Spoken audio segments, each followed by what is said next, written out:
नमस्कार, मैं विनय कुशवाहा। आप देख रहे हैं ए न्यूज बिहार और छपरा पोस्ट। मेरे साथ में राकेश रोशन जी हैं।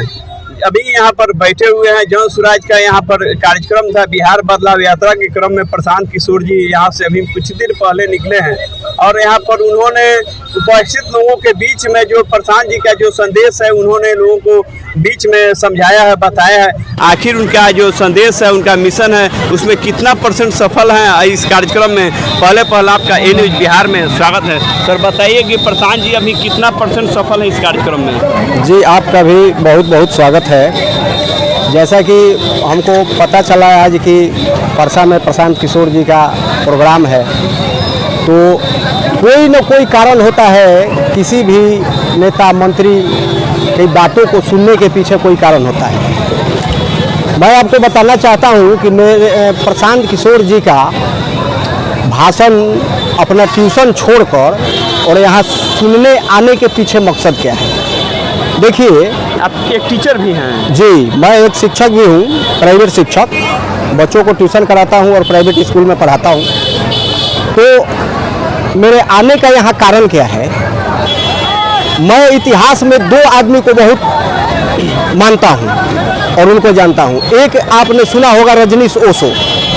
इतने बड़े विद्वान आदमी जिनके सामने तर्क के मामले में 2 मिनट भी कोई बात करने वाला, उनके तार्किक विषय पर 2 मिनट भी बात करने वाला कोई पैदा ही नहीं होगा। और हमको लगता है कि दूसरा है प्रशांत किशोर जी, जिनको मैं इनकी बातों में जो तर्क है, हर वो युवा पढ़ा लिखा हो, हर वो पढ़ा लिखा आदमी इनकी बातों को समझ सकता है। इनके बातों में इतनी तो तर्कता है जिसके पीछे हमको परसा आना पड़ा। कोई भी बात कहते हैं, तर्क होता है, उसका रीजन होता है। मनुष्य को इसी प्रकार की बात करनी चाहिए जिसमें तर्क हो। यानी कहने का मतलब प्रशांत जी तर्कशील व्यक्ति हैं, बहुत ज़्यादा तर्कशील। वो कोई भी बात कहते हैं तो उसके पीछे उनका रीजन होता है। हवाई फायर नहीं करते हैं। बाकी नेताओं को आप देखते होंगे कि वो बोलते हैं क्या और उसके पीछे कोई लॉजिक नहीं होता है, कोई तर्क नहीं होता है। प्रशांत किशोर जी इस प्रकार की बातें बोलते हैं जो उसका तर्क होता है, इसके पीछे रीजन होता है। अब देखिए, आप विपक्ष में कितने नेताओं ने बहुत सारा अनाउंस कर देते हैं कि हम ये देंगे, 5000 रुपये दे देंगे, 10,000। लेकिन अब प्रशांत किशोर जी को देखिए, मैथ का फॉर्मूला जब लगाते हैं, पढ़ा लिखा व्यक्ति में यही अंतर होता है। ये बहुत गहरी पढ़ाई लिखाई की है।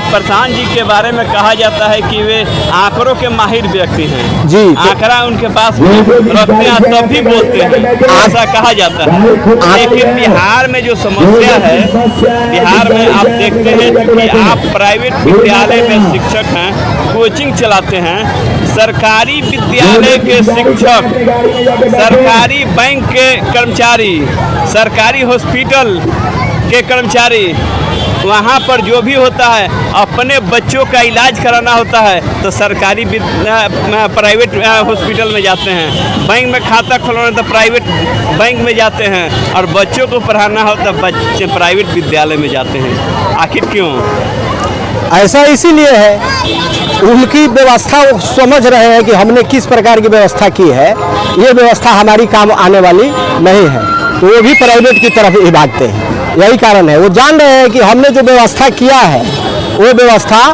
और ये जानबूझकर किया गया ये प्लान है, क्योंकि वो जानते हैं कि जब युवा पढ़ लिख जाएंगे तो अपना हक मांगना शुरू कर देंगे। जितना अनपढ़ रहेंगे, हमारा झंडा ढोएंगे, हिंदू मुसलमान की बातें करेंगे, जातीयता की बातें करेंगे, धर्म की बातें करेंगे, और हमारा जो बिजनेस चल रहा है, इसको धंधा ही मानिए एक प्रकार की, उस धंधा को हमारा आराम से चलता रहे और पीढ़ी और दर पीढ़ी एकदम राज भोगता रहे, इसलिए वह सरकारी व्यवस्था को अच्छा नहीं करना चाहते हैं। अच्छा सर, बिहार में जो स्थिति है, तेजस्वी जी यानी आरजेडी, भाजपा, दोनों पार्टियां नीतीश कुमार को बदल नहीं पाई।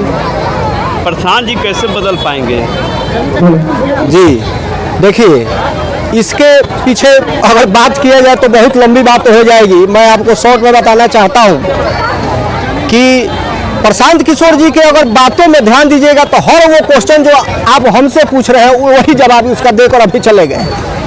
उन्होंने कहा है कि आप हम पर कैसे विश्वास कर सकते हैं। जिस प्रकार से सारे नेता कर रहे हैं, हो सके मैं भी जीतने के बाद वही निकल जाऊं, तो उन्होंने बताया है। देखिए, और बाकी जो है उनको हमने देख लिया है। अब हमारे पास विकल्प ही नहीं, तो मरता क्या नहीं करता। जब विकल्प नहीं, जब 3 आदमी आपके पास में है, 2 आदमी को आपने आजमा लिया है, आपके पास बताइए ऑप्शन क्या है। वो हो सके गलत ही निकल जाए। उन्होंने खुद कहा है कि मैं भी गलत निकल जाऊं, और मान लीजिए कि वो गलत ही निकल जाए, लेकिन ऑप्शन क्या है। कोई ना कोई विकल्प तो ढूंढ कर चलना ही पड़ेगा। देखबे कि राजद के डर से लोग भाजपा को वोट देता है, अब भाजपा के डर से राजद को वोट देता है। आखिर फिर इसके बाद तीसरे प्रशांत किशोर जी का यहाँ पर आगमन होता है और त्रिकोणीय लड़ाई होगा। तीसरा विकल्प के रूप में प्रशांत जी आ रहे हैं। किस नज़रिए से आप लोग देख रहे हैं, कैसा महसूस कर रहे हैं? देखिए, दिन प्रतिदिन इनका जन सैलाब बढ़ते जा रहा है, और अचानक से कोई आकर तीर नहीं मार देता है। 2 साल से मेहनत कर रहे हैं। जब शुरुआत किए तो बहुत लोग इनको मतलब सीरियस नहीं ले रहे थे, लेकिन धीरे धीरे ये आदमी इतना न तपा है, तप कर जैसे सोना बन जाता है। इतना न तपा, इतना न तपा, इतना न मेहनत किया कि वो मेहनत अब आने वाले समय में दिखाई दे रहा है। आपने देखा अभी जैन सैलाब क्या था यहाँ। हमको लगता है कि इतनी कम जगह में कम से कम 15,000 20,000 से आदमी कम नहीं होंगे, एक कुर्सी भी खाली नहीं था। तो इससे यह अंदाज़ा लगाया जा सकता है कि प्रशांत किशोर छोड़कर हमारे पास कोई ऑप्शन नहीं है। इसलिए इनको एक बार ज़रूर मौका दिया जाए। और मैं एक बार और आग्रह करता हूं कि अगर जिन जिन पार्टियों को लगता है